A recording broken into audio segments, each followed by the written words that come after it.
জনপ্ৰিয় সুৰুজমুখী ধাৰাবাহিকখনৰ আজিৰ খণ্ডটিত আপোনালোকে দেখিবলৈ পাব অনুস্মিতাই মাকক মই ইয়াত যে বহুত বেছি সুখী আছোঁ, তুমি ইমান হাইপাৰ হ'ব নালাগে আৰু ইয়াত মই কেনেকৈ আছোঁ ভালদৰেই যে আছোঁ এইবুলি মাকক বুজাই কয়। ইফালে আপোনালোকে আজিৰ খণ্ডটিত দেখিবলৈ পাব শুনে ত্ৰিদীপক পৰিয়ে যে বহুখিনি টাইমতে বহুত যে অসুবিধা পাইছে আৰু তাই বহুত বিপদত সন্মুখীত হৈছে আৰু তাইৰ অকণমান এনেকুৱা হ'বই এইবুলি ত্ৰিদীপক বুজায়।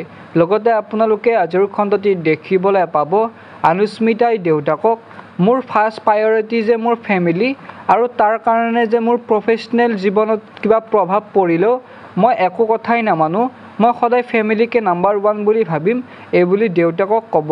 গতিকে সুৰুজমুখী ধাৰাবাহিকখনৰ আহিবলগীয়া খণ্ডবিলাক সঁচাকৈ বহুতেই বেছি ভাল লাগিব। আপোনালোকেও যদি সুৰুজমুখী ধাৰাবাহিকখন চাই ভাল পায় তেনেহ'লে প্লিজ ভিডিঅ'টিত লাইক কৰাৰ লগতে মোৰ এই চেনেলটো ছাবস্ক্ৰাইব কৰি কাষতে থকা বেল আইকনটো প্ৰেছ কৰিবলৈ একদমেই নাপাহৰিব, কিয়নো মই এনেকুৱা ধৰণৰ ভিডিঅ'বোৰে আপলোড কৰিবলৈ অৰ্থাৎ সজাবলৈ চেষ্টা কৰোঁ। ধন্যবাদ।